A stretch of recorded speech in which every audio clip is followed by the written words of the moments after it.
स्वागत है आपके YouTube परिवार जिसका नाम है टेस्ट स्टडी पीके। तो प्लीज़ आप लोग से रिक्वेस्ट है, आपकी मम्मी के कसम, आप वीडियो को शेयर कर दीजिए, प्लीज़ शेयर कर दीजिए। और नए हैं तो चैनल को क्या कर दीजिए, सब्सक्राइब कर दीजिए, ठीक है। और एक लाइक कर दीजिए, उसके बाद वीडियो को लास्ट तक देखिएगा, प्लीज़ मज़ा आएगा, ठीक है ना। तो आइए वीडियो को देखते हैं। किसके अनुसार सेनों ने सिद्धांत को भी बदल दिया था? आप कहानी पढ़े होंगे, ठीक है।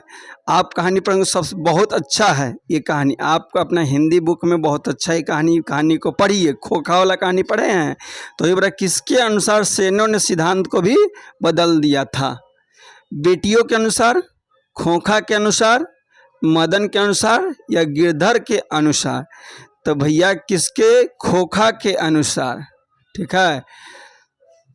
खोखा के अनुसार क्या किया? सेन साहब थे, सेन साहब के परिवार में एक ही वो बेटा इकलौता था, तो उसके अनुसार सेन साहब क्या किए थे? सिद्धांतों को भी बदल दिए थे, ठीक है ना।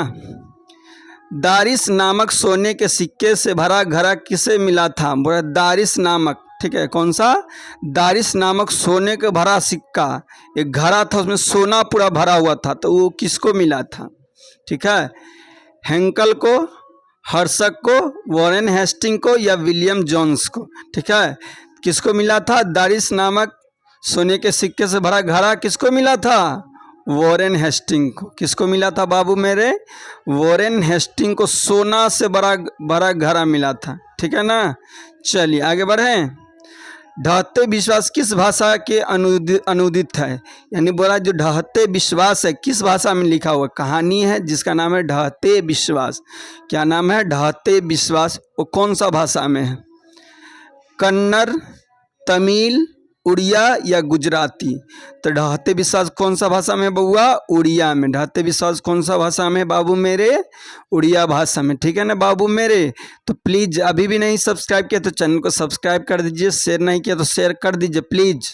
चलिए आगे बढ़। दूर चट्टानों की ठंडी गोद में किस कवि की पंक्ति है? यानी कविता का एक लाइन उठाया गया है, ठीक है। कविता का एक लाइन उठाया गया है। यह लाइन क्या है? दूर चट्टानों की ठंडी गोद में। कवि का यानी कौन कवि ये लिखे हैं इस लाइन को, ठीक है। कौन सा कवि के द्वारा लिखा गया ये कविता का लाइन है? जीवानंदन दास, अनामिका, सुमित्रा नंदन पंत या रेलन मरियाल रिल्के? तो किसके द्वारा लिखा गया है? रेलन मरियाल रिल्के द्वारा। किसके द्वारा लिखा गया बाबुआ मेरे? रेलन मरियाल रिल्के द्वारा, ठीक है ना। समझ में आ रहा है लल्ला? बउआ करेजा आ रहा है ना। चलो आगे बढ़े।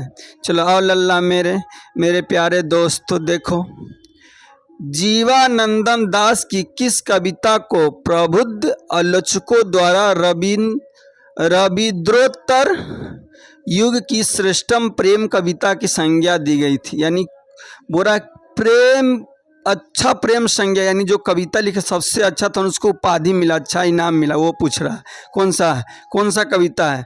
मन विहंगा, बनलता सेन, रूपसी बंगला या झरना पालक?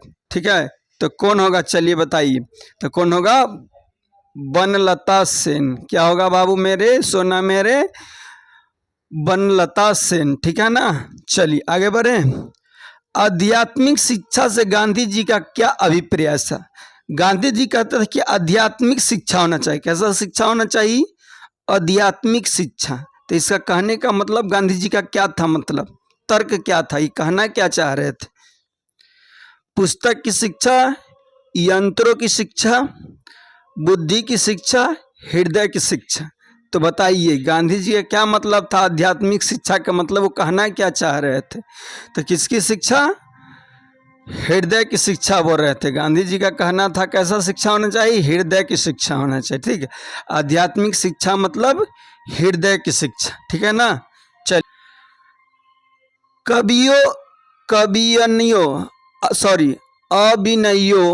अभिनयों में 19 दिनों के प्रवास के दौरान लेखक कितने गद्य की रचना की? बोला है अभिनयों गए थे, लेखक जो गए थे रहे अभिनय में क्या दिन? 19 दिन। 19 दिन रहे, क्या दिन रहे? 19 दिन रहे। तो कितना गद्य लिखे थे? कितना गद्य को लिखे थे? 27, 28, 29 या 30? तो कितने गद्य को लिखे हैं? तो बउआ मेरे ए यानी 27 को गद्य को लिखे थे। जब अभिनयों में लेखक साहब गए थे, 19 दिन रहे थे, तो कै गो पद का रचना किए? 19 गो। ठीक है, 19 गो गद्य की रचना किए। धरती कब तक घूमेगी किस भाषा में अनुदित कहानी है? कहानी का नाम है धरती कब तक घूमेगी। कहानी का नाम क्या है बउआ मेरे लल्ला मेरे प्यारे मैंने? धरती कब तक घूमेगी। तो इसको किस भाषा में अनुदित है, यानी कौन सा भाषा में लिखा हुआ है? धरती कब तक घूमेगी एक कहानी है, ये कहानी को कौन सा भाषा में लिखा हुआ ये प्रश्न पूछ रहा है। उड़िया, गुजराती, राजस्थानी या कन्नड़? धरती कब तक घूमेगी तो कौन सा भाषा में है? राजस्थानी भाषा में। धरती कब तक घूमेगी जो एक कहानी है, कौन सा भाषा में लिखा हुआ है? राजस्थानी लैंग्वेज में, यदि भाषा में। ठीक है ना बाबू मेरे?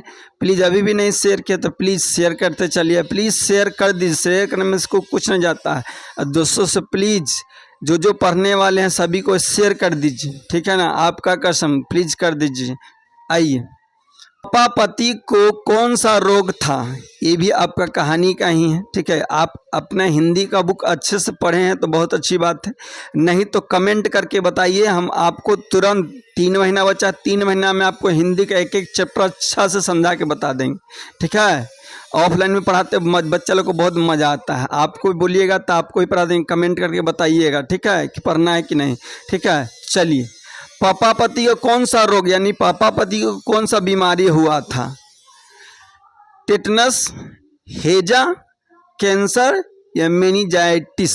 कौन सा बीमारी हुआ था? तो पापापति को कौन सा बीमारी हुआ था? मेनिंजाइटिस। ठीक है, ये वाला बीमारी किसको हुआ था? पापापति को। कोई दिक्कत? आगे, वीरेंद्र डंगवाल को किस कृति के लिए साहित्य अकादमी पुरस्कार मिला? बोला वीरेंद्र डंगवाल को क्या लिखे से, कौन सा कृति लिखे कि उनको क्या मिला? साहित्य अकादमी पुरस्कार। कौन सा पुरस्कार? साहित्य अकादमी पुरस्कार मिला।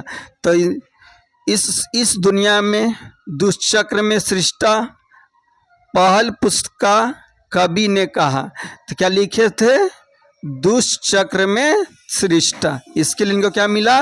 साहित्य अकादमी पुरस्कार मिला। क्या मिला? साहित्य अकादमी पुरस्कार मिला। तो ऐसी और उम्मीद रखते हैं, आशा करते हैं कि आपको वीडियो समझ में आया होगा।